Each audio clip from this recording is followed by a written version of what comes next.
Hello friends, आता आपण बघूया 22 जुलैचा लग्नानंतर होईलच प्रेम याचा एपिसोड रिव्ह्यू.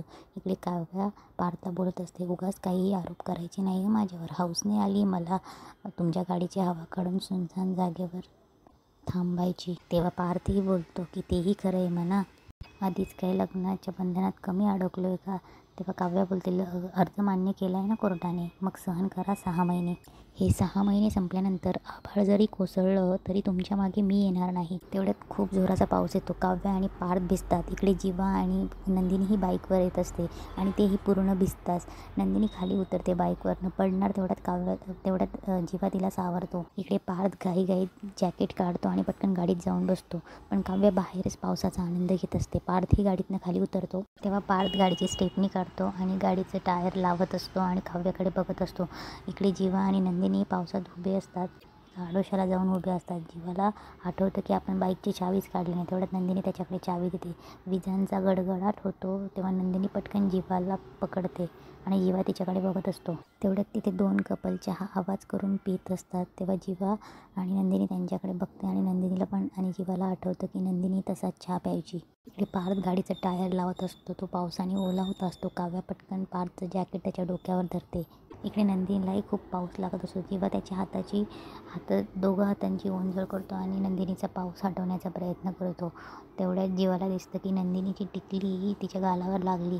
तेव्हा जीवा हळूच ती टिकली काढतो आणि तिच्या कपाळावर लावतो. तेवढ्यात तिथे एक लहान मुलगी आणि तिची आई गजरे विकायला येते आणि बोलते की दादा ताईसाठी गजरे घ्या. तेव्हा जीवा बोलतो नाही नको. तेव्हा ती गजरेवाली बोलते की पावसाळ्यात गजरेला नाही म्हणायचं नाही, बोहणीचा टाईम आहे, घ्या की आणि माझा आशीर्वादसुद्धा घ्या. तेव्हा जीवा आणि नंदिनी दोघंही 100 रुपये पुढे करतात आणि एकमेकांकडे बघतात. तेवढ्यात ती मुलगी जीवाच्या हातातनं 100 रुपये घेते आणि त्याच्या हातावर गजरे ठेवते.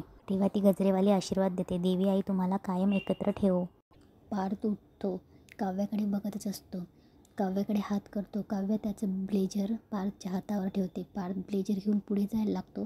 काव्या पटकन ते ब्लेझर पकडते. तेव्हा पार्थ काव्याकडे बघतो आणि काव्या बोलते, ओल्या कपड्यावर असं गाडीत बसलात तर गाडी पण ओली होईल ना. तेव्हा पार्थ ते ब्लेझर एका हाताने पिळणार, तेवढ्यात काव्या पण हात लावते आणि त्याला पिळू लागते. तेव्हा ते ब्लेझर पिळत असताना त्या दोघांची एकमेकांना टक्कर होते. तेव्हा पार्थ काव्याला गाडीचा दरवाजा ओपन करून देतो. काव्या गाडीत बसते. इकडे नंदिनी आणि जीवा ही जायला निघतात. तेव्हा नंदिनी थोडी पडणार, तेव्हा जीवा पटकन तिचा हात पकडतो. तेव्हा नंदिनी पण जीवाचा हातात हात पकडते आणि ते दोघं पुढे गाडीजवळ येतात. नंदिनी केस नीट करत असते ओले झालेले. जीवा तिच्याकडे बघतच असतो. इकडे विक्रम मस्त रेडी होत असतो. तेवढ्या तिथे मानी येते आणि बोलते, झालं बाई पूजेनंतरचं सगळं आवरून. तेव्हा मानीने विक्रमला रुमाल देते. तेव्हा विक्रम बोलतो, थँक्यू मला हवाच होता. असं कसं न मागता आणून दिलास तू. विक्रम मस्त शिट्टी वाजवत रुमालावर परफ्यूम घेऊन मागतो, त्याच्या कपड्यांवर परफ्यूम मारतो. तेव्हा मानिनी बोलते, काय देशमुख, रुमालावर परफ्यूम, ओठांवर शिट्टी, खुश दिसतीये स्वारी, काय माऊलीची निघाली कुठे भारी. तेव्हा विक्रम बोलतो, वा वा वा, काय यमक जुळवलंस, वा वा, हल्ली काय कविता वगैरे करायला लागलीस की काय. तेव्हा विक्रम बोलतो, आणि ऐक मी कुठेही निघालो तरी तुला सोबत घेतल्याशिवाय जाणार नाही मी. तेव्हा मानिनी कंबरेवर हात ठेवते. तेव्हा विक्रम बोलतो, माझी रुक्माई कशी कंबरेवर हात ठेवून उभी आहेस. तेव्हा मानिनी बोलते, बरं सांगा मला घेऊन जाणार आहेत कुठे.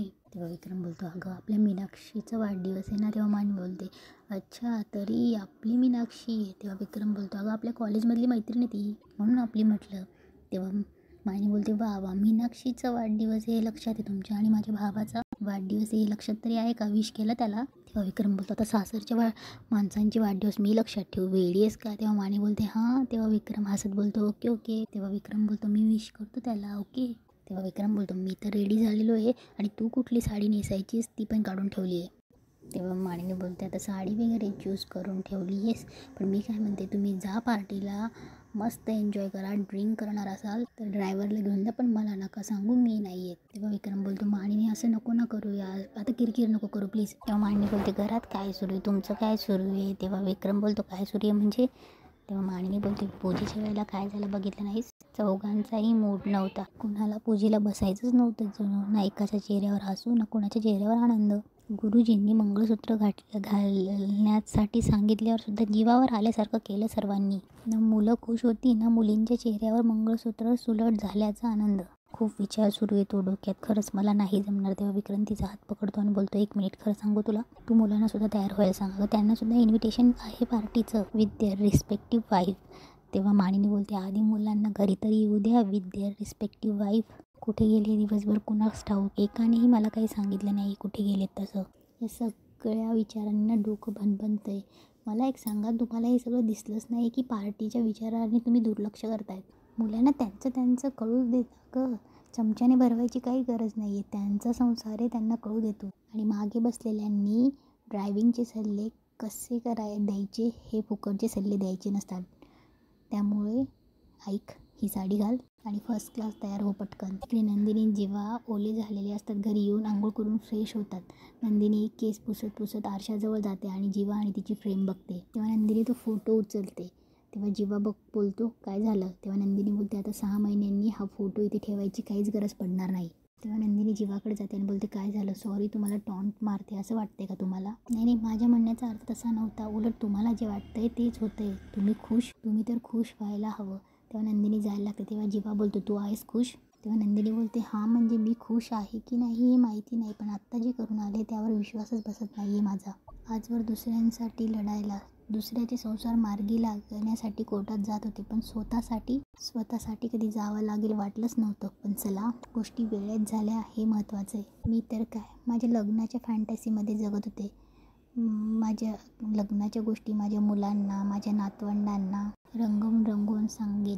पण काही नशिबवान जोड्या असतात ज्या अमर होतात, पण काही दुर्दैवी जोड्यांनासुद्धा कोर्ट मोक्ष देतं. तेव्हा नंदिनी रडायला लागते. तेव्हा जीवा बोलतो नंदिनी. तेव्हा नंदिनी बोलते नाही, रडत नाही आहे मी, बस हलकं होते. तेव्हा नंदिनी बोलते सॉरी, इतके दिवस उगाच चिडचिड केली मी. डोळे पुसत बोलते की आता बस, आता मी पूर्वीची नंदिनी होणार आहे, हसणारी, दुसऱ्यांची फिरकी घेणारी.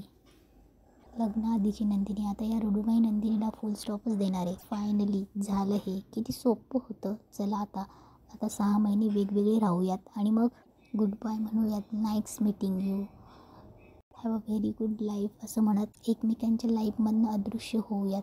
ग्रेट फिलिंग आहे. तेव्हा जीवा बोलतो खरंच ग्रेट फिलिंग आहे. तेव्हा नंदिनी रडत हसत बोलते की हो, कळत ना कळत आपण एकमेकांना खूप त्रास दिला, एकमेकांचा खूप त्रास करून घेतला, पण आता छान आनंदाने बोलूयात, मिळून मिसळून राहूयात, एकमेकांशी मस्त गप्पा मारूयात, नाही का? म्हणजे एकमेकांपासून दूर होण्याची जेव्हा वेळ येईल तेव्हा एकमेकांबद्दल चांगल्याच आठवणी असतील आपल्या मनात. तेव्हा जेव्हा बोलतो ग्रेट, करेक्ट आहे.